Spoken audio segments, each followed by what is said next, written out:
네. 일단 저희가 지난주에 뭐 했었던 거 이제 일단 말씀을 간단하게 드리고 그다음에 오늘 수업 이어서 이제 하도록 할게요.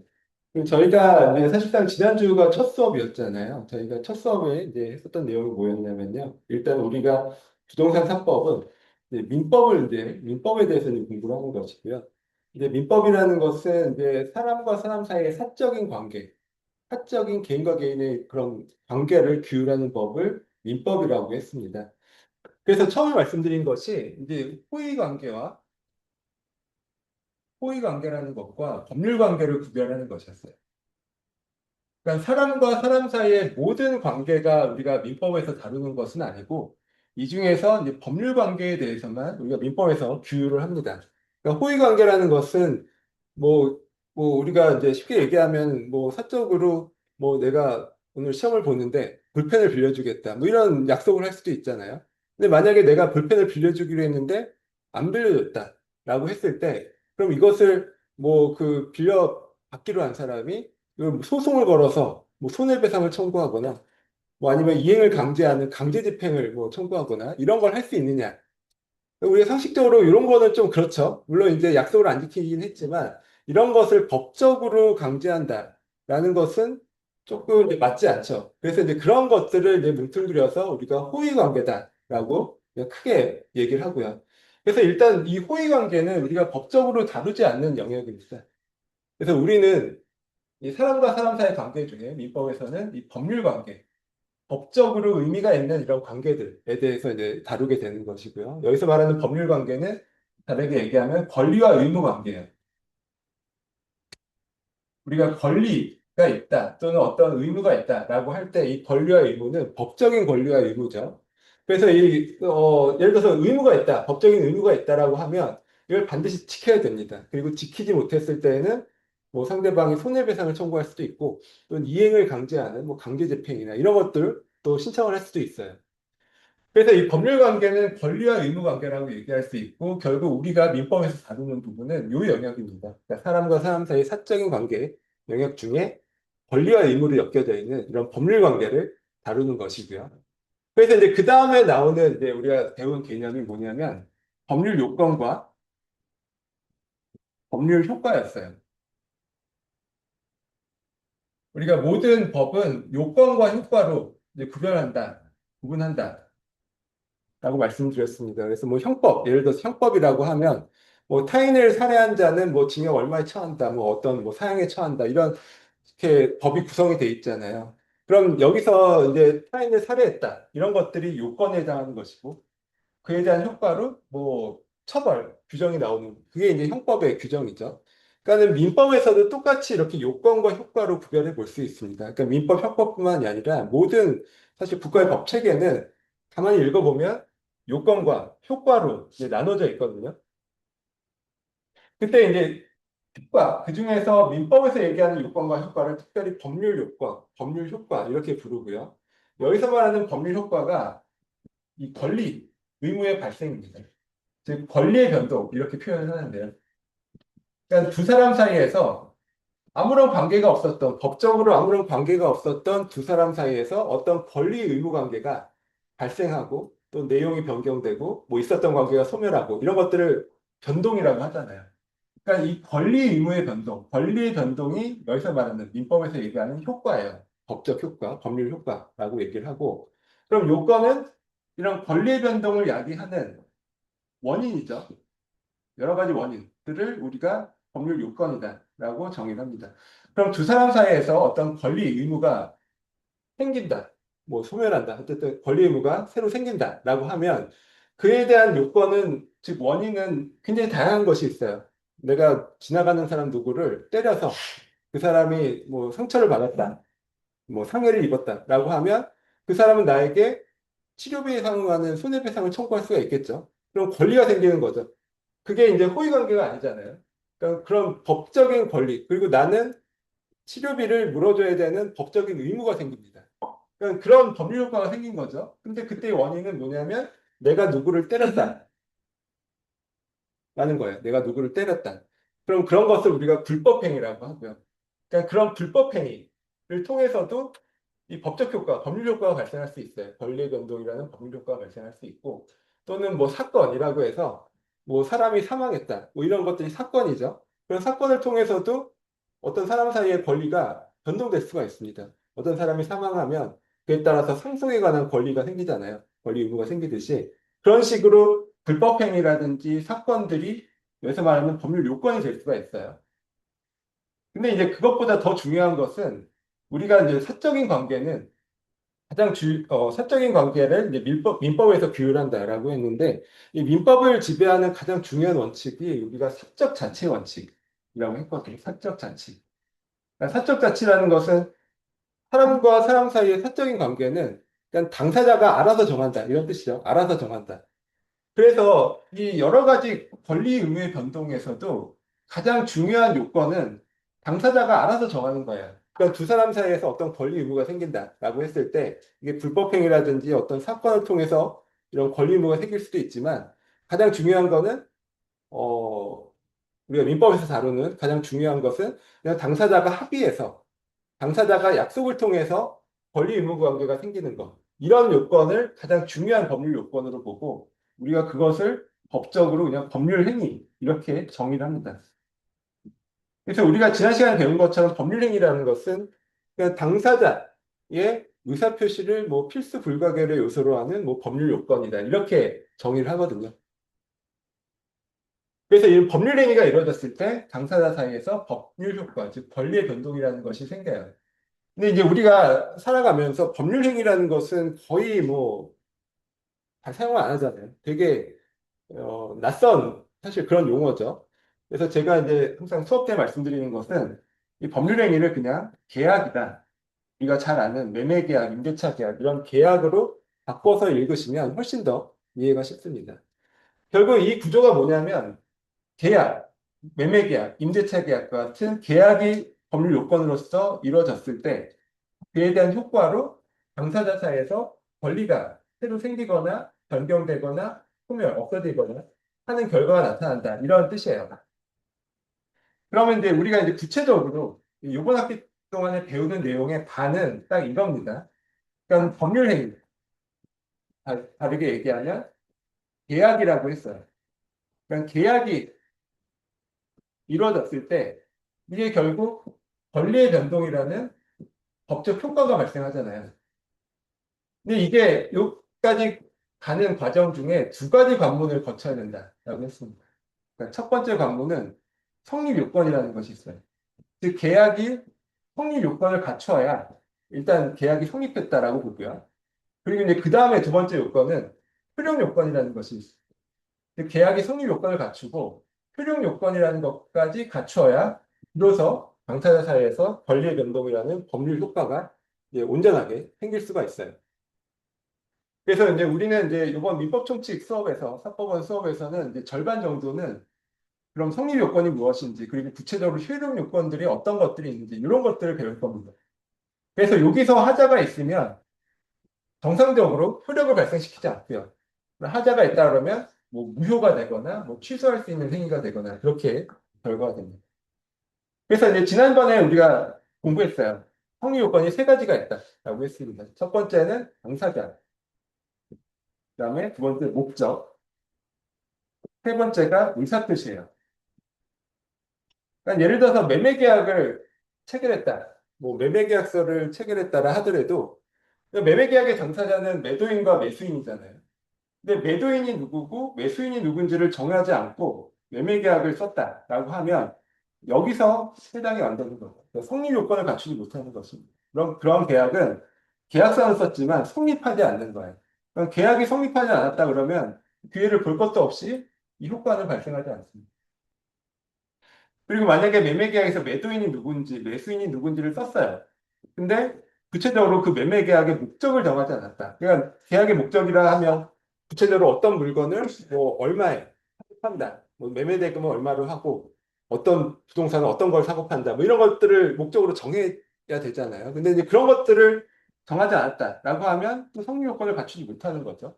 그럼 또 효력이 발생하지 않습니다.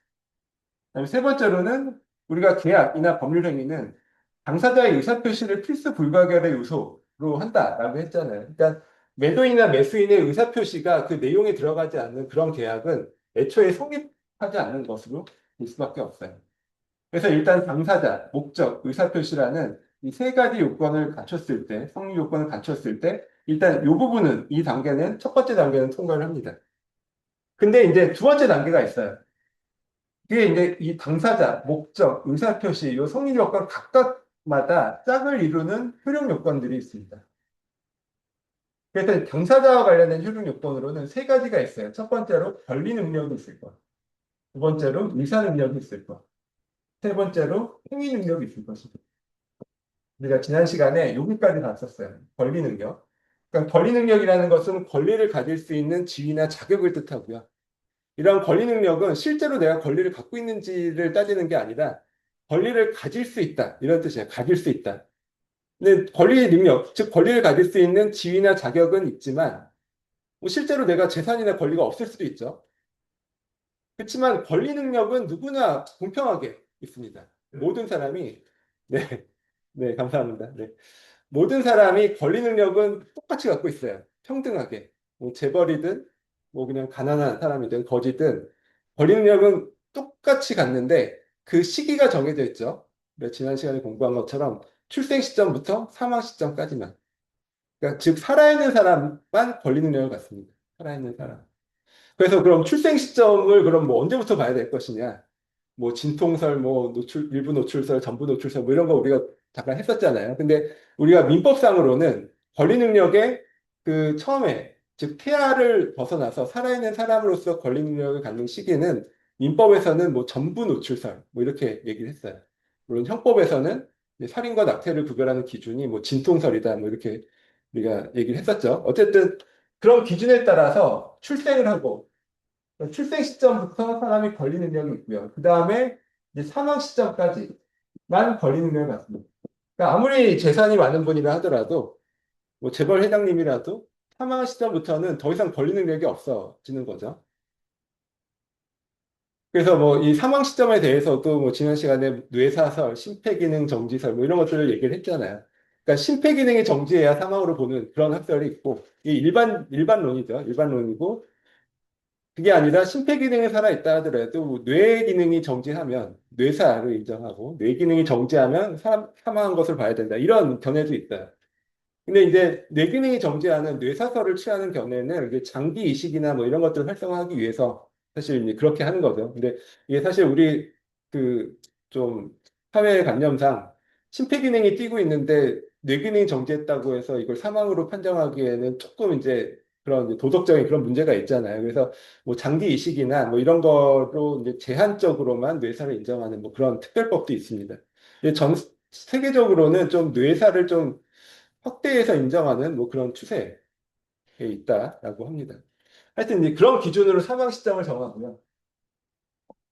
그러면 이제 여기서 문제가 되는 거예요. 그러면은 내가 매매 계약이 체결됐어요. 그리고 거기에 매도인은 뭐 A라는 사람이고 매수인은 B라는 사람이고 이렇게 적어서 매매 계약을 썼습니다. 근데 그렇게 되면은 당사자가 있는 것이니까 이 계약의 승리 요건은 갖춘 거죠. 근데 알고 보니까 매도인 A가 죽은 사람이라는 거예요. 사망 이후.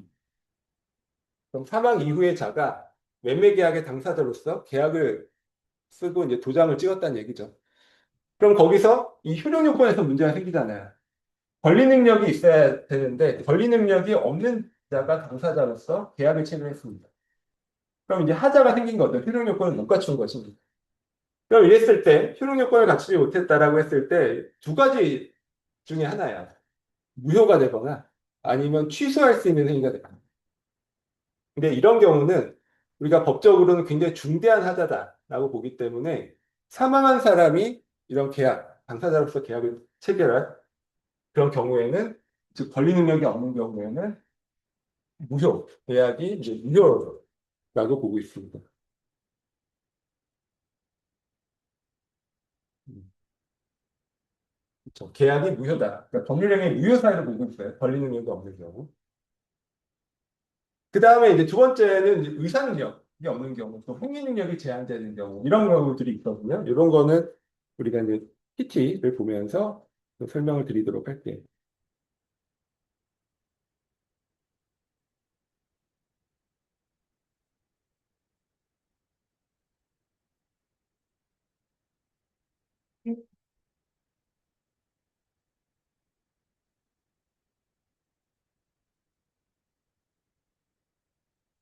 그러니까 권리 능력, 지금 출생부터 사망 시점까지, 자연인의 경우에는 출생부터 사망 시점까지 권리 능력을 갖는다라고 했고, 뭐 자연인이 아니라 법인이라는 것도 있죠. 그러니까 법인의 경우에도 이제 뭐 설립 등기를 하면은 뭐 사람이 출생한 것처럼 법인이 이제 법인격이라는 것을 갖잖아요. 그래서 우리가 일반적인 회사도 살아있는 사람과 똑같이 뭐 재산도 소유하고 뭐 계약도 체결하고 다 하죠. 그게 이제 이런 법인도 권리 능력을 갖기 때문에 그런 것입니다. 그리고 이제 권리 능력이 없는 경우에는 이제 처음부터 계약이 이제 무효가 된다. 그러니까 계약이 무효가 된다는 것은 당사자 사이에서 아무런 권리 의무가 생기지 않는다. 법적 효과가 생기지 않는다. 이런 뜻이고요. 그 다음에 이제 의사 능력입니다. 의사 능력은 자신의 행위의 의미를 판단하고 결정할 수 있는 그런 능력을 의사 능력이라고 하고요. 그러니까 뭐 술에 만취했다거나 또는 뭐 마약에 취해서 뭐 제정신이 아니었다. 그러니까 A와 B가 매매 계약을 체결했는데 알고 보니까 A가 살아있는 사람이긴 하지만 술에 아주 만취한 상태에서 계약서에 도장을 찍었다라고 하면 권리 능력은 있는 것이죠. 그렇지만 이 의사 능력이 없는 상태에서 계약을 체결한 것이기 때문에 이 역시 효력 요건을 못 갖추는 것이다라고 할 수 있습니다. 그리고 이때 의사 능력은 이걸 개별적이고 이제 구체적으로 판단한다라고 합니다. 그러니까는 아무리 이 사람이 평소에 막 굉장히 뭐 지적인 능력이 뛰어나고 하더라도 그 계약 당시에 뭐 술에 만취해서 뭐 이렇게 잘못된 의사결정을 했다라고 하면 이건 의사 능력이 없다라고 보는 거예요. 그래서 개별적이고 이제 구체적으로, 즉 획일적으로 판단하는 것이 아니라 개별적이고 구체적으로 판단하고, 그리고 또 해당 행위 시점의 판단 능력, 즉 계약서에 도장 찍을 때 이 사람의 상태가 어땠는지 뭐 이런 걸 보고 의사 능력이 있는지 없는지 판단을 한다라는 것이고요. 그래서 의사 능력이 없을 때, 즉 술에 만취한 상태에서 계약을 체결했다라고 하면 이거는 권리 능력이 없는 것과 마찬가지로 처음부터 무효인 그런 계약으로 되게 됩니다. 무효가 된다는 거예요. 그래서 아무런 내가 술에 만취한 상태에서 매매 계약을 체결했다 하더라도 무효기 때문에 내가 이제 의무를 이행할 필요가 없다는 거죠. 또 권리를 주장할 수도 없다. 무효니까 이런 뜻이고요. 근데 세 번째는 이제 행위 능력입니다. 행위 능력은 단독으로 유효한 법률 행위를 할 수 있는 능력을 행위 능력이다라고 얘기를 합니다. 단독으로 어떤 유효한 법률 행위, 유효한 계약을 할 수 있는 능력을 행위 능력이라고 하고요. 아까 의사 능력은 개별적이고 구체적으로 판단한다라고 했는데 행위 능력은 항상 이제 획일적으로 판단을 합니다. 그러니까 이 사람이 실제 이 계약을 체결할 때 지적인 능력이 있었는지 없었는지 뭐 이런 걸 구체적으로 따지지 않고요. 그냥 획일적인 기준에 따라서 따집니다. 대표적인 것이 미성년자죠. 그러니까 우리 민법상으로는 만 19세 미만의 자가 미성년자인데 이제 대표적으로 이런 사람들이 회의 능력이 제한되는 사람이에요.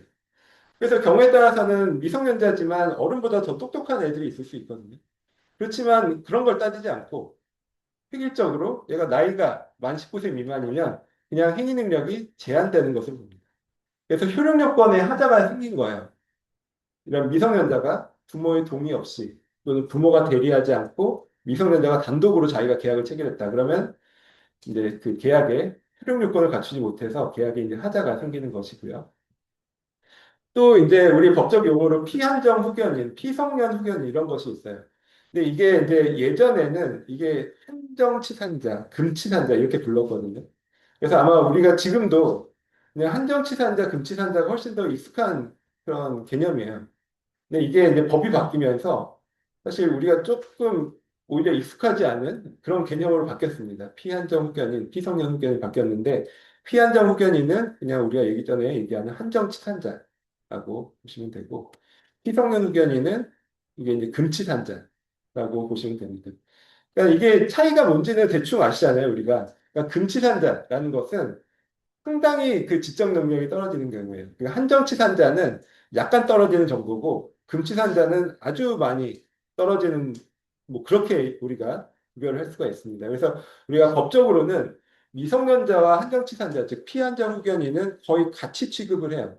근데 이제 피성년 후견인, 즉 금치산자는 훨씬 더 조금 더 강하게 보호를 한다. 이렇게 볼 수가 있어요. 그래서 미성년자의 경우에는 뭐 부모가 뭐 대리를 해서 미성년자를 대리해서 계약을 할 수도 있지만 미성년자가 부모의 동의를 얻어서 계약을 체결하는 것도 유효하죠.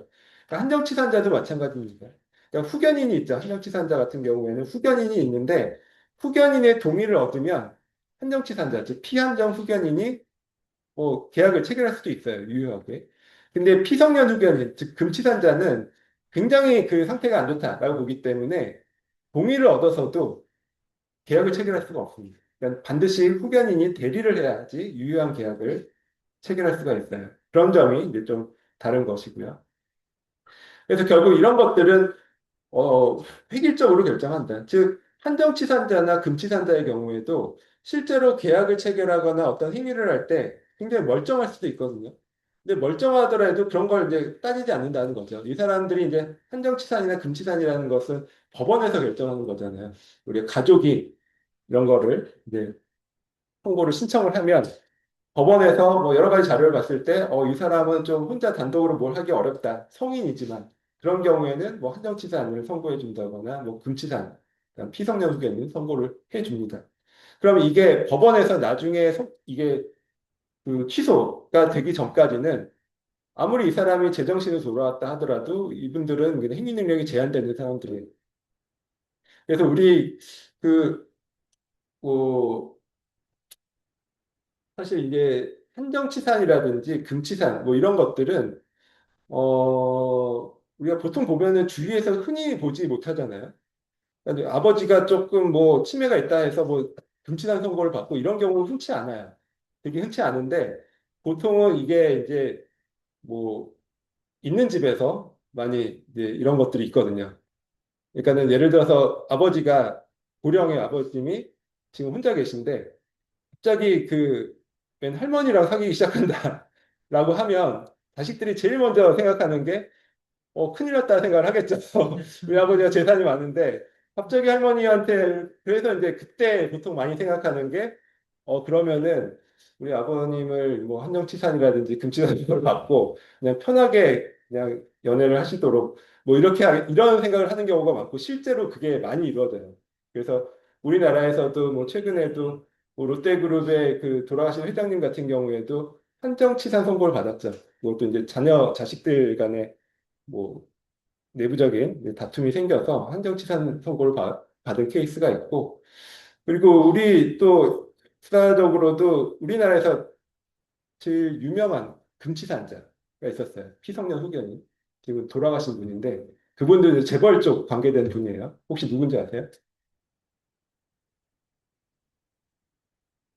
그 이병철 회장님 맏아들 이 금치산 선고를 받아서 평생을 이제 자신의 소유를 예, 그쵸. 한솔은 그 딸한테 간 거고, 지금 CJ 쪽이 원래 뭐 장남은 이제 뭐 그 비하인드 뭐 많이 들어보셨겠지만 아버지한테 완전히 찍혀갖고 평생 뭐 그 가문에서는 거의 뭐 추출되다시피 한 거고, 그리고 이제 들리는 얘기로는 그 당시에 이분이 그러니까 금치산 선고를 받았는데 정말 이 상태가 그런가 하면은 그렇지 않거든요. 저도 살아생전에 뭐 인터뷰한 것도 보고 했는데 멀쩡해요. 멀쩡한데도 그냥 평생 금치산 선고를 받고 아무런 재산권 행사를 못한 상태에서 돌아가실 때까지 그렇게 했었거든요. 그래서 뭐 아버지가 뭐 강제로 뭐 어디 입원시키고 뭐 했다 뭐 그런 얘기도 있고 하잖아요. 그러니까 그런 식으로 사실 이게 실제 이 사람의 상태와 상관없이 선고를 받으면 그게 이제 취소가 되기 전까지는 그냥 이분은 이제 뭐 한정치산, 뭐 금치산 이렇게 결정이 되는 것이고 그거를 이제 벗어날 수가 없습니다. 그래서 아마 그쪽에서도 아마 가족끼리 막 합의를 했겠죠. 그러니까 뭐 자녀라든지 이런 분들도 있겠지만 그냥 그거를 우리 아버지 뭐 한정 이런 선고 취소를 신청을 안 한 거예요. 그러니까 이제 계속 그 상태로 돌아가실 때까지 있었던 케이스가 있고 그래서 이게 이제 사실 일반적인 가정에서는 피한정 후견인이나 뭐 피성년 후견인 뭐 이런 것들이 뭐 사실 이루어지는 경우가 별로 없어요. 실제로 치매가 걸리셨다 하더라도 뭐 이런 거 신청할 생각들이 별로 안 하는데 이렇게 좀 있는 집이나 뭐 이런 경우에는 상당히 많이 이루어집니다. 최근에 아는 분 중에도 어, 치매가 있으셨는데 그분도 이제 재산이 많으셨던 거죠. 근데 이제 좀 약간 그 진짜로 치매까지인지는 모르겠는데 좀 고령이시니까는 막 좀 좀 약간 비상식적인 투자도 하고 막 이렇게 하셨더라고요. 그래서 이제 재산을 좀 크게 이제 잃으신 건데 그래서 이제 자녀분들이 뭐 할 수 없이 일단 그 금치산 선고를 받았어요. 근데 이제 문제는 이제 그럼 예전에 계약하고 예전에 투자했던 건 그럼 어떻게 할 것이냐 이게 문제가 생기는데 어쨌든 금치산의 경우에는 그 시점 이후부터가 문제가 되지 과거까지 수급하지는 않거든요. 근데 이제 만약에 이거를 정말 자녀들이 한번 다퉈보겠다라고 하면 아까 그 의사 능력을 다툴 수는 있겠죠. 이분이 예전에 그런 행위를 할 때 제정신이 아니었다라는 것을 근데 입증을 해야겠죠. 입증을 하면 그 행위들을 다 무효화시킬 수는 있어요. 물론 당연히 쉽지는 않겠지만 뭐 그렇게 네, 할 수는 있습니다. 그래서 이 제한 능력자, 행위 능력이 제한된다는 것은 뭐 개인적인 능력이 실제로 있고 없고와 상관없이 이제 해당 범주 기준에 속하면 그냥 일률적으로 획일적으로 행위 능력이 제한되는 그런 특징이 있습니다. 그리고 말씀드린 것처럼 미성년자나 피한정 후견인은 법정 대리인의 동의를 얻으면 본인이 법률행위가 가능해요. 계약이 가능한데 피성년 후견인, 즉 금치산자의 경우에는 법정 대리인이 대리를 해야 되는 것이지 동의를 받아도 본인이 이런 계약이나 법률행위가 불가하다. 대리인이 해야 되는 그렇게 이제 정도의 차이로 두고 있죠. 법률상으로. 그다음에 제한 능력자. 아까 그 권리 능력이나 의사 능력이 없는 자는 그런 분이 어떤 계약이나 법률행위를 한 경우에는 무효라고 했어요. 무효. 근데 이런 행위 능력이 제한되는 사람이 계약을 한 경우에는 이건 처음부터 무효로 보지는 않고요. 이걸 취소할 수 있는 행위입니다. 그러니까, 그러니까 법정 대리인, 뭐 부모의 동의 없이 미성년자가 단독으로 계약을 체결했다. 이럴 경우에 처음부터 무효인 것은 아니고 나중에 부모가 나타나서 취소할 수가 있는 거죠. 그래서 취소를 하게 되면 그때부터는 소급해서 소급표가 있다라고 합니다. 취소를 하게 되면 계약 체결 시점에 소급해서 그 계약의 효력은 소멸, 즉 처음부터 무효인 것과 결국 같은 효과가 되고요. 그래서 이렇게 무효나 취소가 된다라고 하면 처음부터 계약의 효력이 없는 것이기 때문에 만약에 서로 간에 주고받은 것이 있다. 그러면 이걸 돌려줘야 돼요. 이걸 부당이득 반환이라고 합니다. 그래서 미성년자가 계약을 체결하고 그에 따라서 뭐 서로 주고받은 게 있다. 근데 취소가 됐다. 그러면 주고받은 것은 다 돌려줘야 됩니다. 근데 우리나라는 미성년자를 보호하는 이제 굉장히 강하게 보호를 하고 있거든요. 그래서 이제 우리 법적으로는 미성년자의 경우에는 그 받은 이익이 현존하는 범위 내에서 돌려준다라고 되어 있어요. 그러니까 상대방, 그러니까 미성년자나 제한 능력자, 행위 능력이 제한되는 한정치산자, 금치산자의 경우에는 계약이 취소가 됐을 때 부당이득으로 받은 거는 반환을 해줘야 되는데 이때는 현존 이익의 범위 내에서만 반환한다. 받은 이익 전부가 아니라 현존 이익 범위 내에서만 반환을 한다라고 하고요. 반면 상대방은 그 상대방 쪽은 받은 이익 전부를 반환한다. 이렇게 되어 있어요. 아니, 받은 이익 전부를 반환하는 것이 원칙인데, 그걸 선악을 나누고 있습니다. 그래서 상대방의 경우에 미성년자임을 뭐 모르고 뭐 팔았다라고 하면 현존이익 범위에서 반환을 하고요. 만약에 알고 악의적으로 팔았다 그러면은 받은 이익 전부를 반환하는 뭐 이런 식으로 되어 있죠. 네, 이게 이제 사실 저희 침대는 요거 자세히 쓰지는 않았는데, 사실 요 부분에서 그 민법적으로 굉장히 좀 중요한 요점들이 좀 있어요. 우리는 이제 부동산 화법, 부동산 민법을 공부하는 거니까 책의 원고 부분에서는 정말 이게 요 내용을 쓰지는 않았거든요. 근데 일단 이슈가 뭐냐면, 그러니까 미성년자 쪽에서는 내가 일부러 내가 미성년자임을 악용하고 어떤 거래를 했을 수도 있잖아요. 근데 그렇다 하더라도 선의와 악의를 불문하고 모두 현존의 이익만 반환하면 된다.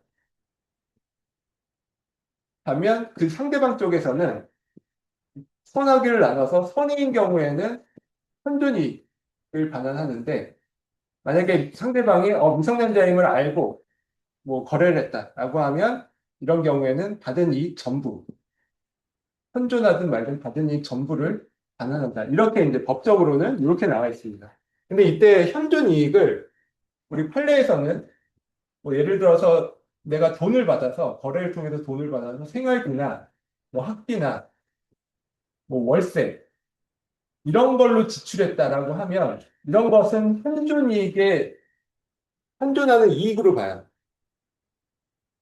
근데 반대로 예를 들어 유흥비로 탕진하거나 또 뭐 도박을 해서 탕진했다라고 하면 이런 경우는 현존 이익으로 보지 않거든요. 그러니까 예를 들어 미성년자가 거래를 해서 돈을 받았어요. 근데 돈을 받았는데 얘가 학비나 월세나 생활비로 썼다. 그러면은 그 돈은 이미 썼지만 나중에 이게 취소가 됐을 때 이 돈은 지금 있는 것으로 전제를 하고 반환을 해야 됩니다. 근데 만약에 유흥비나 도박으로 날렸다라고 하면 이건 지금 현재 없는 것으로 봐서 미성년자가 선이든 악이든 반환하지 않아도 된다. 이런 결과가 되죠. 이게 그래서 이게 좀 그렇지 않나. 이렇게 이제 많은 사실 비판이나 지적이 있는데 어쨌든 우리 법원에서는 명확하게 이렇게 보고 있어요. 그래서 이게 실제로 그 거래에 있어서 이런 것들을 악용하는 경우들이 많이 있거든요. 뭐 예를 들어서 우리가 미성년자가 화장품 가게에서 부모 동의 없이 화장품을 샀어요. 그리고 돈을 냈겠죠. 근데 이제 화장품을 사서 막 열심히 쓰다가 한 반 정도 쓰거나 뭐 아니면 거의 다 쓰거나 하고 난 다음에 미성년자 쪽에 뭐 부모가 나타나서 이걸 취소를 했습니다. 그럼 이 얘기는 일단 부당이득, 계약이 취소가 됐기 때문에 서로 받은 거는 돌려줘야 되겠죠. 근데 이때 미성년자 쪽에서는 쓰고 이제 남은 부분, 만약에 안 남았다 그러면은 안 남으면 안 돌려도 된다 이런 결과죠. 내가 반 쓰고 반이 남았다 그러면 반만 돌려줘도 되고 아니면 다 썼다 그러면은 안 돌려줘도 되고 화장품을 이런 결과가 되고 반면에 이 가게 주인의 입장에서는 돈을 받았잖아요. 근데 돈을 이 사람이 만약에 이것도 나눠야 되겠죠. 이 사람이 미성년자임을 알면서 팔았다. 그러면은 무조건 이걸 돌려줘야 돼요. 전부를. 이게 이제 화장품을 다 썼다 하더라도 돈은 전부 돌려줘야 되고, 만약에 선이다. 미성년자인지 모르고 팔았다라고 하면, 이런 경우에는 뭐 현존하는 이익만 돌려주면 된다라고 하는데, 가게 주인이 대부분 돈은 갖고 있겠죠. 예, 만약에 모르고 팔았다 하더라도 뭐 유흥비나 도박으로 탕진하지 않는 이상은 대부분 이제 돈을 갖고 있기 때문에 대부분의 이런 케이스에서 그 미성년자와 거래한 상대방이 그냥 금전적인 피해를 보는 경우가 많아요. 그리고 뭐 어떤 경우에는 미성년자들이 요즘은 너무 똑똑해서 이걸 일부러 악용하는 경우도 많다라고 얘기를 합니다. 근데 뭐 이 화장품은 뭐 어쨌든 뭐 가격이 싸니까 뭐 그렇다 하는데 이게 보통 미성년자들이 부동산 거래를 하는 경우도 있거든요. 상속받거나 이런 경우 부동산 거래를 하는데 미성년자 물건을 팔았는데 돈을 받았겠죠. 근데 돈을 받아서 이거를 뭐 유흥비로 다 탕진했다. 이래 버리면 어쨌든 미성년자의 부동산은 넘어갔고 그건 현존 이익이니까 반환을 해야 돼요. 근데 매매 대금으로 준 돈은 돌려받지 못하는 이런 문제가 생길 수 있어요. 그리고 이게 실제로도 많이 있을 수 있는 케이스예요. 왜냐면 미성년자들도 벌어서 산 건 아니겠지만 뭐 상속을 받거나 이런 경우가 많이 있거든요. 그래서 사실 미성년자와 거래하는 것은 굉장히 조심해야 돼요. 우리나라에서. 왜냐면 미성년자에 대한 보호가 굉장히 강하기 때문에 이렇게 이제 특별하게 미성년자나 행위 능력이 제한되는 사람들은 특별하게 이렇게 보호를 한다라는 것이 민법에 나와 있습니다. 그러니까 제가 이제 대부분의 내용들, 중요한 내용들은 책에 이제 자세히 써놨는데, 이 부분은 제가 이제 그 책 원고 파일에는 없거든요. 그래서 뭐, 관심 있는 분들은 여기까지 한번 보시면 더 좋을 것 같고요. 그 다음에 다시 이제 PT로 돌아가서요. 그 다음에 이제 제3자와의 관계가 있습니다. 이것도 이제 굉장히 중요한 내용이죠. 그러니까 우리가 지난 시간에 한번 말씀드린 것처럼 원칙적으로 우리나라에서는 등기부의 공신력이라는 것이 없잖아요. 등기부의 공신력이 없는데 예외적으로 공신력이 인정되는 것과 같은 그런 효과가 있는 예외 규정들이 있습니다. 그러니까 공신력이 없다는 것은 실제 그 등기부상의 명의자와 실제 소유자가 다를 때 그때 등기부를 믿고 거래했다 하더라도 보호하지 않는다. 이게 이제 공신력이 없다라는 뜻이죠. 그래서 우리나라 지금 현행 제도가 그렇다라고 말씀을 드렸는데, 그래서 예를 들어서 A와 B가 어떤 계약을 체결하고, 뭐 매매 계약이나 뭐 증여 계약이나 어떤 계약을 체결했어요. 그러니까 A가 매도인이고 B가 매수인이에요.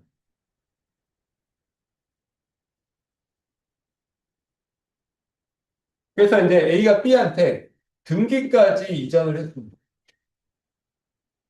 이전 등기를 했어요. 그리고 이제 B가 그다음에 C라는 사람한테 또 팔고 등기를 이전할 수가 있죠. 그래서 이때 C를 우리가 제3자라고 얘기를 해요. 계약의 당사자는 A와 B고 이 C는 계약 당사자 이외이자니까 제3자겠죠. 근데 이제 만약에 매매 계약이 어떤 이유로 무효가 되거나 취소가 됐다라고 하면 원칙적으로 원인되는 계약이 무효나 취소가 되면 이쪽으로 넘어간 등기도 원인 무효의 등기가 돼요. 그러니까 B 이름, 매수인 이름으로 등기, 소유권 등기가 넘어갔지만 등기부상에 보이는 것과 달리 이 사람은 가짜 소유자가 되는 거죠. 그렇지? 그러니까 등기가 무효가 되니까. 그러면은 이 C가 계약이 무효인데 이 등기부상에 B 이름으로 등기가 돼 있구나라고 믿고 돈 주고 이걸 등기를 가져왔다 하더라도 원칙적으로는 공신력이 없기 때문에 C는 보호받지 못합니다. 그러면은 이제 결국에는 C는 권리를 이 A한테 뺏기게 되는 결과가 된다라는 거죠. 그게 이제 공신력이 없다라는 것인데, 우리 이제 법체계상 일정 예외적인 경우에 매매 계약이 무효나 취소가 된 모든 경우가 아니라 특별한 경우들에는 선의 제3자에게 대항하지 못한다라는 그런 단서 규정들이 있어요.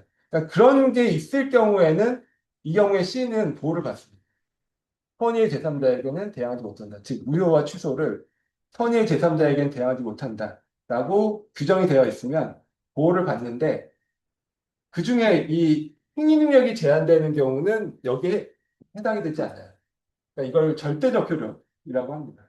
즉, 미성년자가 매도인으로 매매 계약을 체결하고 부부 동의 없이 매매 계약을 체결하고 등기까지 넘겼는데 나중에 취소를 했어요.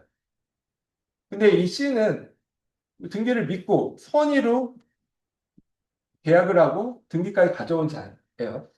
그럼에도 불구하고 미성년자의 경우에는 이 무효나 취소가 절대적 효력이 있기 때문에 이 C는 권리를 뺏긴다라는 뜻이에요. 우리가 나중에 보면은 선의 제3자를 보호하는 그런 경우들이 몇 가지 있거든요. 사기나 강박, 뭐 착오에 의해서 취소할 경우, 이런 경우에는 선의 제3자에게 대항하지 못한다. 이런 규정들이 있는데, 그럴 경우에는 보호를 받겠죠. 근데 미성년자라든지 제한 능력자, 이런 이유로 취소하거나, 아니면 앞에서 본 우리가 권리 능력이나 의사 능력이 없어서 계약이 처음부터 무효인 경우에도 다 선의 제3자는 보호하지 못합니다. 그래서 믿고 거래했다 하더라도 결국 뺏길 수밖에 없다는 얘기고요.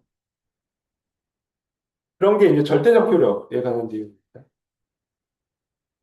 여기 나오죠. 그래서 일단 이 선이 몰랐던 제3자에게도 이 무효라든지 취소 이런 것들을 대항할 수 있다. 즉 제3자는 결국 소유권을 취득하지 못하고 이 이쪽 처음에 팔았던 사람에게 결국 소유권이 복귀한다는 뜻이에요. 그래서 이제 지금 말씀드린 거를 이제 종합해서 한 내용이고요. 네. 그 다음에 이제 우리 말씀드린 것처럼 이제 효력 요건 중에 지금 첫 번째, 즉 성립 요건 중 당사자와 관련된 효력 요건 세 가지를 봤고요. 그러니까 그 의사 능력이 있을 것, 뭐 권리 능력이 있을 것, 의사 능력이 있을 것, 행위 능력이 있을 것. 이게 당사자와 관련된 효력 요건이죠. 그 다음에 이제 목적과 관련된 효력 요건이 네 가지가 있습니다. 이거 하나하나가 다 중요해요. 그래서 목적의 확정성, 목적의 실현 가능성, 목적의 적법성, 또 목적의 사회적 타당성 이런 것들을 갖추어야 이 법률행위가 계약이 효력 요건을 갖추게 되는 것이고 그에 따라서 이제 계약이 효력을 발생하고 권리의 변동이 생긴다. 뭐 이런 내용이에요. 그래서 첫 번째 이제 목적의 확정성은 뭐 간단한 내용입니다. 그러니까는 계약의 목적이 확정성이 있어야 돼요. 그러니까 불확정한 목적의 계약을 체결하면 그런 계약도 역시 무효가 됩니다. 목적이 불확정해서. 예를 들어서 내가 어떤 물건을 사고 팔거나 아니면 물건을 누구한테 주기로 뭐 증여 계약을 체결했어요. 근데 그거를 내가 갖고 있는 물건 중에 어떤 것을 특정해서 주는 것이 아니라 그냥 예를 들어서 내가 갖고 있는 물건 중에 그냥 비싸지 않은 것을 뭐 팔겠다. 또는 비싸지 않은 것을 너에게 주겠다. 이렇게 해버리면 과연 여기서 비싸지 않은 것이라는 것이 확정 가능성이 없잖아요. 그래서 그런 경우에는 그런 계약은 무효입니다. 그러니까 내가 100개의 물건을 갖고 있는데 이 중에 비싸지 않은 걸 너한테 줄게. 라고 증여 계약을 체결해도 처음부터 계약이 무효라는 얘기죠. 확정성이 없기 때문에. 근데 이게 처음부터 특정하지 않아도 확정할 수 있는 기준을 정했으면 이거는 계약이 유효할 수가 있어요. 뭐 예를 들어서 뭐 다음 주 뭐 월요일 기준으로 뭐 시가, 뭐 감정평가액이 뭐 얼마 이상이 되는 것을 너에게 주겠다. 이런 식으로 기준을 정했다 그러면 지금 현재 그게 구체적으로 뭔지는 모르겠지만 어쨌든 기준이 있기 때문에 확정 가능성이 있는 거죠. 그런 계약은 유효가 됩니다.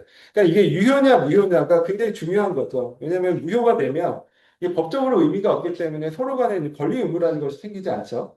근데 일단 계약이 유효가 되면 예를 들어서 뭐 감정평가의 기준으로 뭐 1억 원 이상의 물건은 내가 너한테 주겠다라고 계약을 체결했으면 그건 유효하기 때문에 감정평가해 봐서 실제로 1억이 넘는 것이 있으면 실제로 줘야 돼요. 증여계약이 유효하게 체결됐으니까 의무를 이행해야 되는 거죠. 그래서 이제 유효냐 무효냐가 이제 굉장히 중요한데 그 첫 번째 이제 목적과 관련된 첫 번째 그 관문이 확정성입니다. 그래서 최소한 이행기까지 확정이 될 수 있으면 그런 계약은 유효가 되고 그냥 전혀 확정 가능성이 없다. 그럴 경우에는 계약이 처음부터 무효가 된다. 그다음에 실현 가능성이에요. 실현 가능성. 두 번째. 첫 번째가 확정성, 목적의 확정성이고 두 번째가 실현 가능성.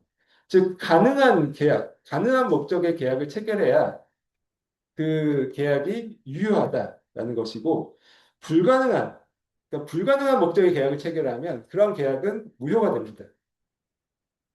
불가능한 목적이요.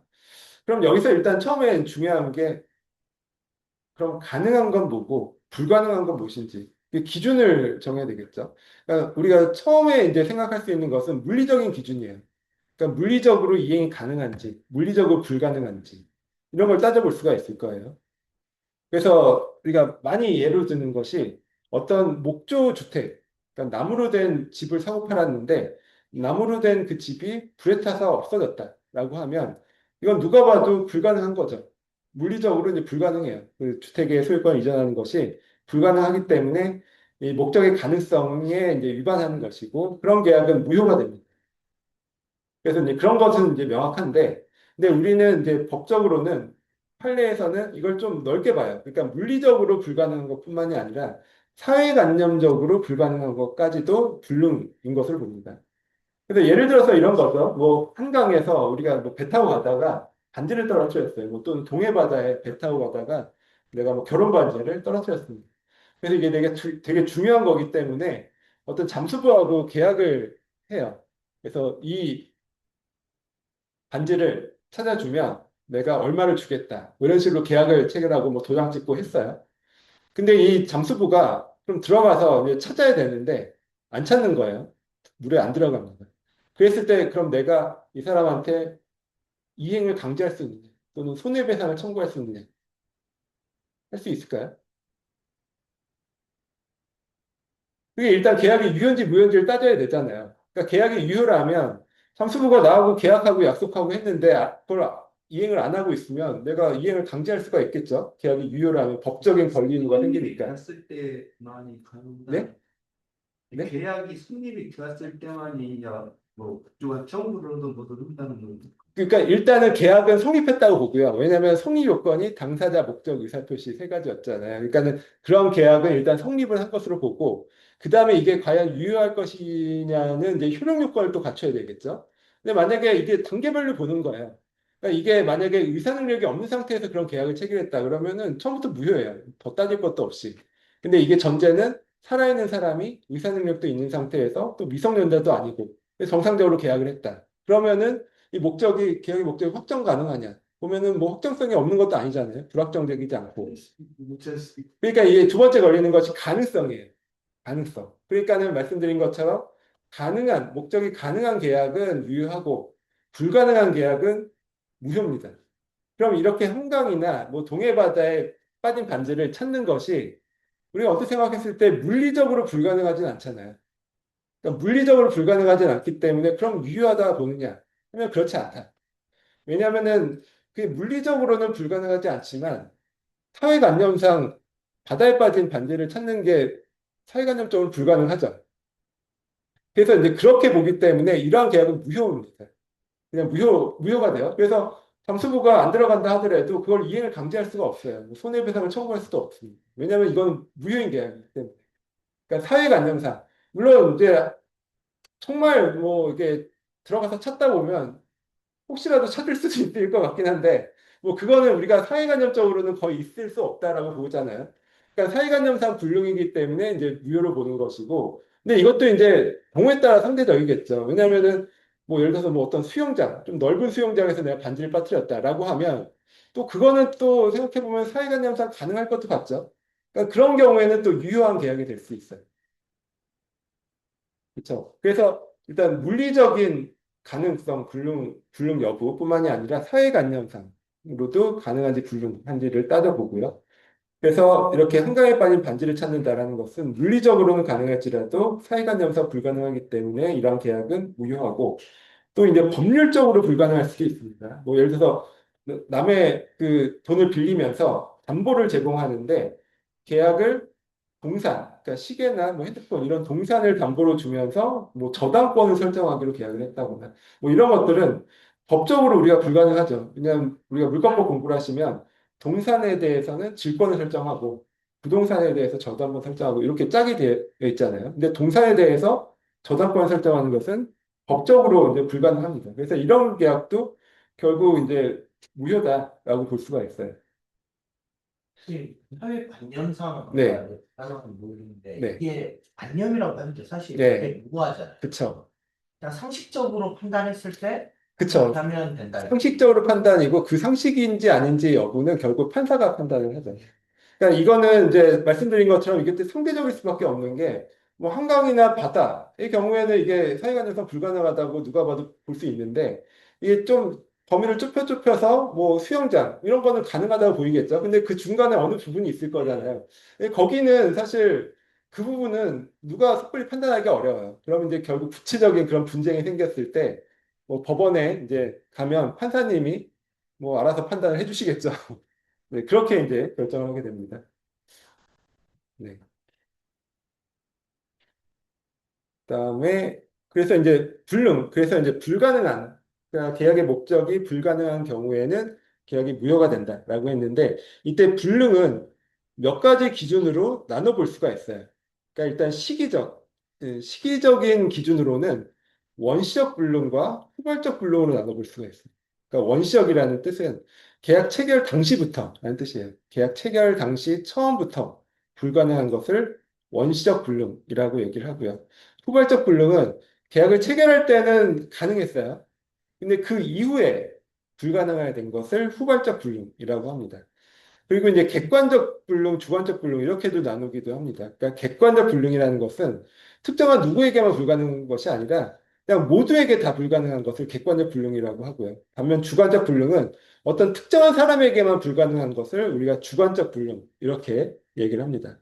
그러면은 우리가 이 계약이 무효가 된다라고 했을 때 그 불가능은 이 중에서 원시적이고 객관적으로 불가능한 경우만 얘기를 합니다.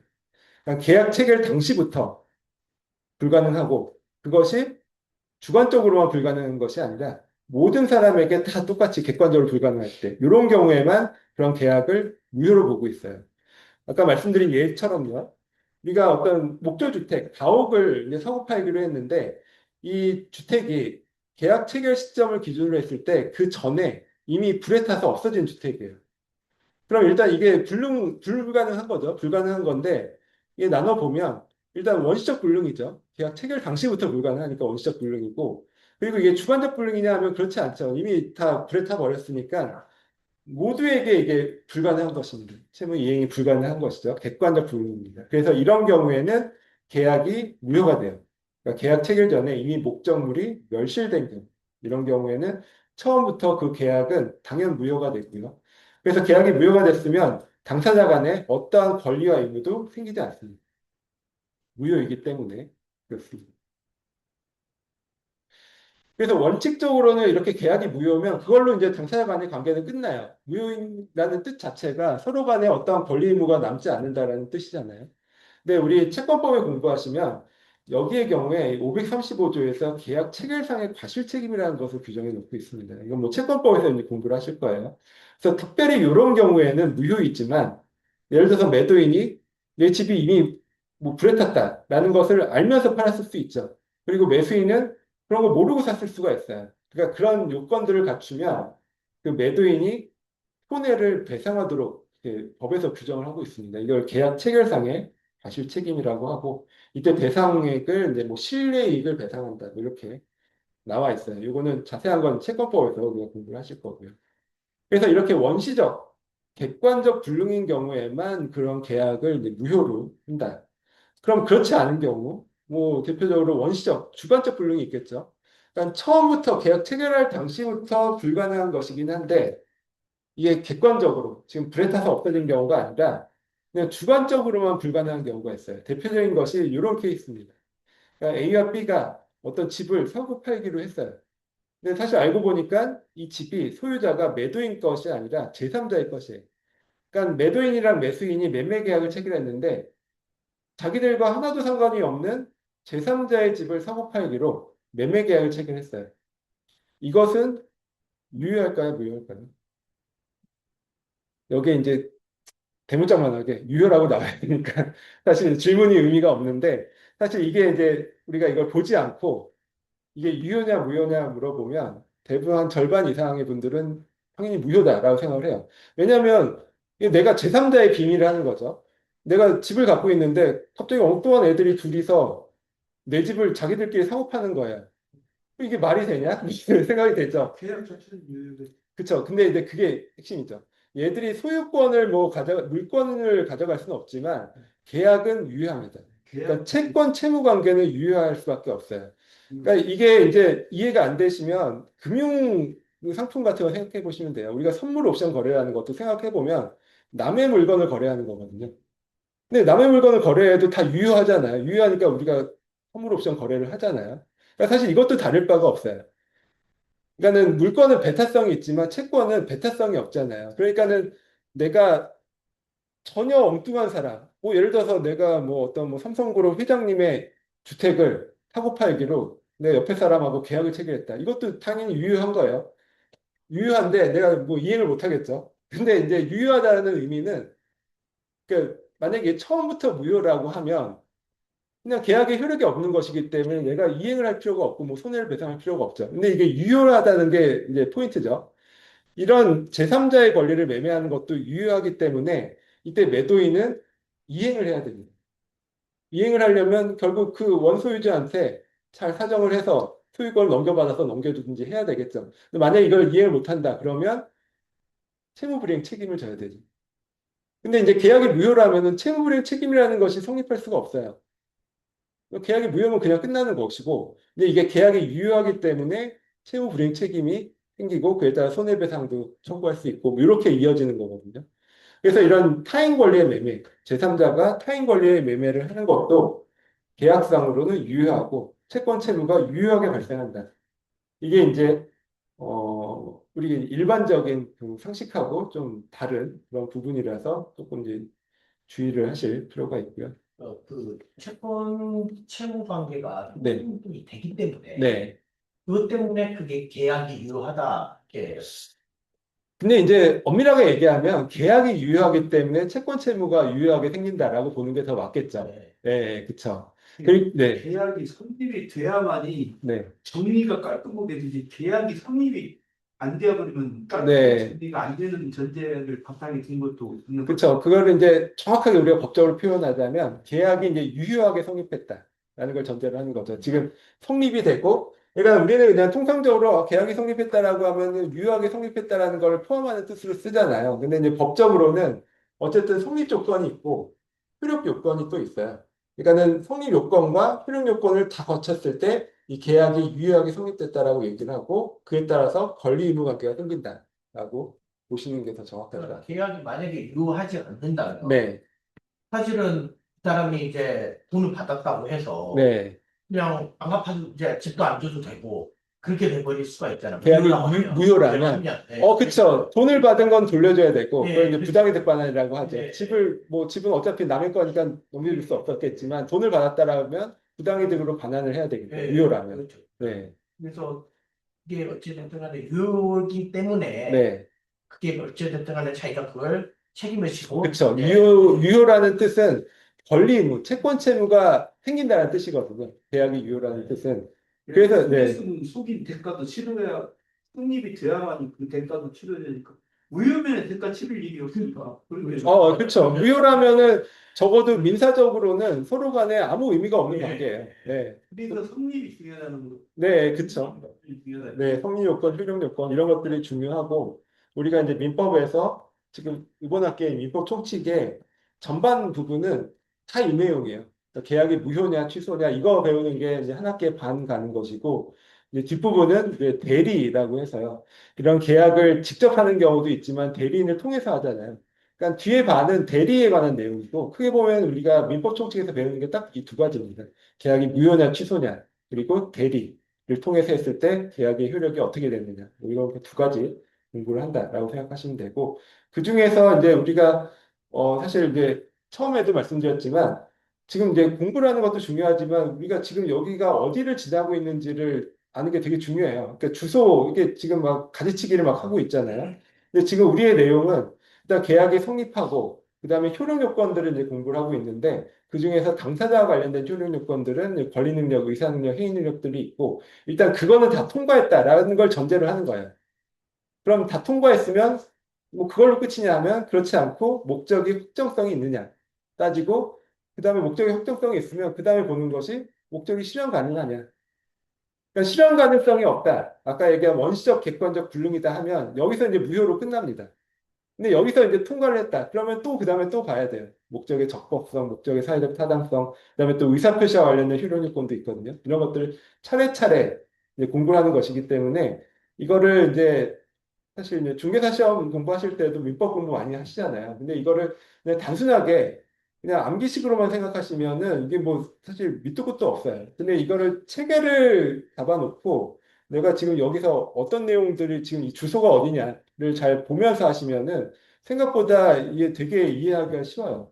예, 그리고 약간 논리적인 사고 능력도 기를 수 있고 해서 좀 그런 거 중심으로 말씀을 드리고 있습니다. 네. 그런 내용 있고요. 그 다음에 이제 포괄적 불능이에요. 그러니까 아까는 이제 원시적 불능을 얘기를 드렸고, 즉 일단 계약 체결 시점부터 불가능한 경우. 근데 그 중에서도 이제 객관적 불능의 경우에만 계약이 무효가 되고 나머지는 유효다 이렇게 말씀드렸고, 그 다음에 이제 후발적 불능이라는 것은 계약 체결 시점에는 가능했지만 계약을 체결한 이후에 이게 불가능하게 된 경우를 후발적 불능이라고 하잖아요. 그럼 우리가 지금까지 본 내용으로 따지면 후발적 불능이면 유효하다는 얘기예요. 일단 계약은 유효하다.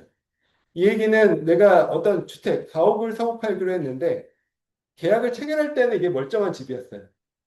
근데 가옥을 사고팔고 계약을 체결한 이후에 이게 불에 타서 이 집이 없어져 버렸다. 뭐 이런 것이 후발적 불능이죠.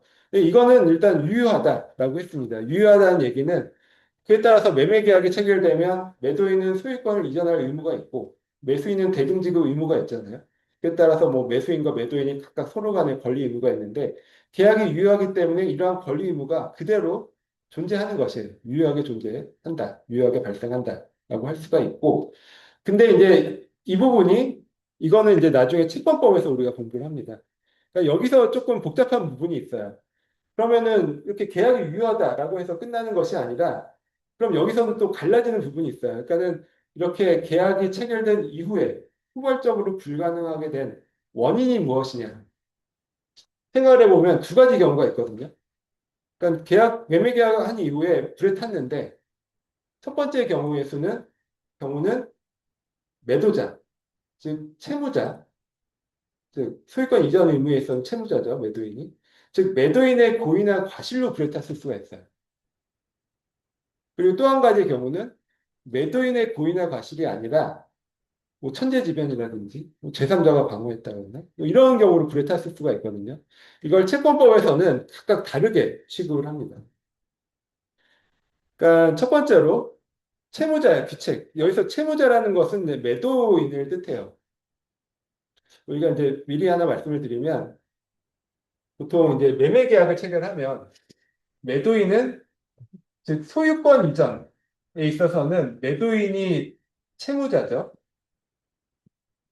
그러니까 소유권을 이전한다라는 측면에서는 매도인이 채무자, 매수인은 채권자잖아요. 근데 반대로 매매 대금을 지급한다라는 측면에서는 매도인은 채권자고 매수인은 채무자예요. 그래서 사실 매도인이나 매수인이나 이게 누가 채무자고 누가 채권자인지는 싫지가 않아요. 그 양 지위를 이제 겸하기 때문에 경우에 따라서 이제 달라집니다. 근데 이제 우리가 나중에 이제 공부를 하실 때 뭐 위험부담이라든지 여러 가지에서 채무자와 채권자를 구별할 그럴 필요성들이 생기거든요. 그럴 때 그냥 우리가 쉽게 이해하시려면 그냥 매도인이 채무자고 매수인은 채권자다라고 그냥 생각을 하시면 되게 간편해요. 왜냐하면 다른 경우는 실제 시험이나 이런 데 나오지 않거든요. 그 이유가 있어요. 그러니까 우리 그 민법상으로 이행이 불가능하다. 이행이 불가능하다는 것은 채무가 있는데 이게 이제 불가능하다는 뜻이잖아요. 이행이 불가능하다. 그러니까 집이 사고 팔기로 했는데 집이 불탔다. 이러면 이행이 불가능한 거죠. 근데 금전, 금전 의무는 금전 채무는 이행 불능이라는 개념이 없어요. 그러니까 예를 들어서 내가 뭐 1억을 갚아야 되는데 내가 돈이 1억이 없을 수도 있죠. 근데 내가 돈이 1억이 없으면 없는데 그럼 그게 이행이 불능이냐 하면 그렇지 않아요. 그러니까 생각해 보면 내 호주머니에 돈이 없는 거지 세상에 돈이 없는 게 아니잖아요. 세상에 돈이 있고 그냥 내가 그걸 이행을 못하고 있는 상황이고 이런 것을 우리가 민법상으로는 이행 불능이라고 보지 않습니다. 그래서 이 매수인의 대금 지급 의무는 이행 불능이라는 개념이 없어요. 그래서 항상 이제 우리가 민법적으로 다룰 때는 매수인이 채무자로서 문제가 되는 경우는 거의 없어요. 그러니까 항상 매매 계약을 체결했는데 뭐 집이 불에 탔다거나 이제 매도인이 소유권 이전 채무를 이행을 못했을 때 이럴 때만 항상 문제가 되기 때문에 그냥 뭐 채무자 뭐 나중에 공부를 하실 텐데 뭐 채무자가 위험을 부담한다, 뭐 채권자가 위험을 부담한다, 뭐 이런 내용들이 나오거든요. 그때 채무자는 그냥 매도인과 같은 사람이다. 채권자는 매수인과 같은 사람이다. 뭐 이렇게 생각하시면 훨씬 더 이해가 편하실 수 있습니다. 그래서 이제 지금 본 것처럼 채무자의 귀책이라는 게 결국 매도인의 귀책 사유죠. 그러니까 매도인, 즉 채무자가 소유권을 이전할 의무가 있는데 이거를 자신의 고의나 과실로 이걸 이행을 못하게 된 거예요. 후발적으로 불가능하게 된 거죠. 이런 경우를 우리가 채무불이행 책임이다라고 얘기를 합니다. 채무불이행 책임. 그래서 그런 경우에는 채무자가 책임을 져야죠. 매도인이 책임을 져야 되고 그때 이제 우리가 그 상대방이 계약을 해지할 수가 있고요. 또 손해배상을 청구할 수가 있습니다. 뭐 그 계약의 이행을 강제할 수는 없겠죠. 이미 불에 탔으니까 뭐 이행 강제는 의미가 없고 그럼 할 수 있는 것은 손해배상을 청구하거나 아니면은 이렇게 이제 이행이 불가능하게 되면 나중에 이제 보시면 계약을 해지할 수가 있어요. 그 상대방이 그러니까 계약을 해지하거나 손해배상을 청구하거나 이런 식으로 채무 불이행 책임을 채무자 즉 매도인에게 물을 수가 있습니다. 왜냐하면 매도인 채무자의 고의나 과실로 불에 탔기 때문에 그렇죠. 고의나 과실이 있어야 책임을 묻잖아요. 근데 이제 그렇지 않고 채무자의 규칙이 아닌, 즉 매도인의 고의과실이 아닌 다른 이유, 천재지변이 와서 또는 뭐 산불이 나서 또는 제3자가 방화를 해서 불에 탔다. 이럴 경우에는 채무불이행 책임을 물을 수가 없죠. 이건 매도인도 귀책 사유가 없잖아요. 그럼 그럴 때 우리가 이것을 위험 부담의 문제라고 합니다. 그래서 우리가 이제 민법 공부를 할 때, 나중에 채권법까지 공부를 하실 때, 좀 어려운 개념 중에 하나가 바로 이 위험 부담이에요. 우리가 일반적으로는 위험 부담이라는 그런 용어를 쓰는 일이 없잖아요.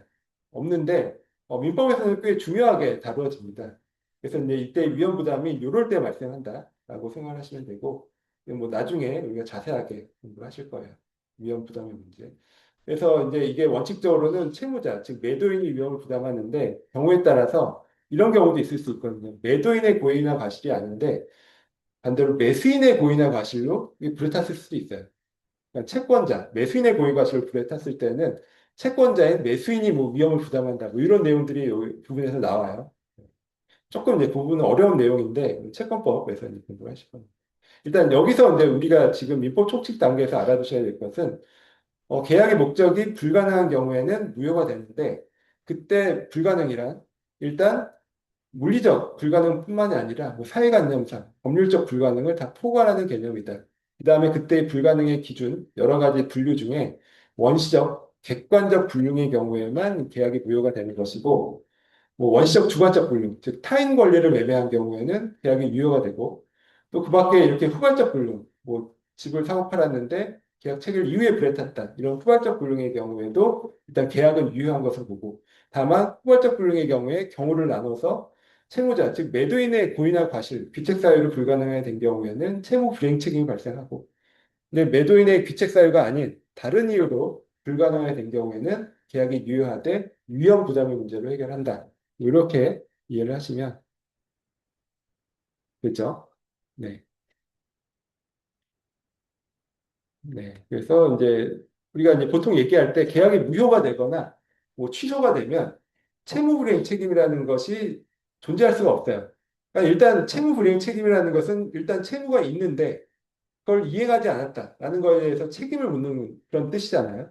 근데 계약이 처음부터 무효가 되면 애초에 채무가 없기 때문에 채무 불이행 책임을 묻는다라는 것이 이 앞뒤가 안 맞는 얘기인 거죠. 그래서 이게 이제 뭐 여러 가지 뭐 객관식 시험이나 나오면은 이 지문에 뭐 이런 표현들이 나와요. 계약이 무효가 됐는데 무효가 된 케이스에서 뭐 채무 불이행 책임을 물을 수 있다. 뭐 이런 표현이 나오면 그건 다 틀린 표현이 돼요. 왜냐면 이게 앞뒤가 안 맞는 말이 되는 거죠.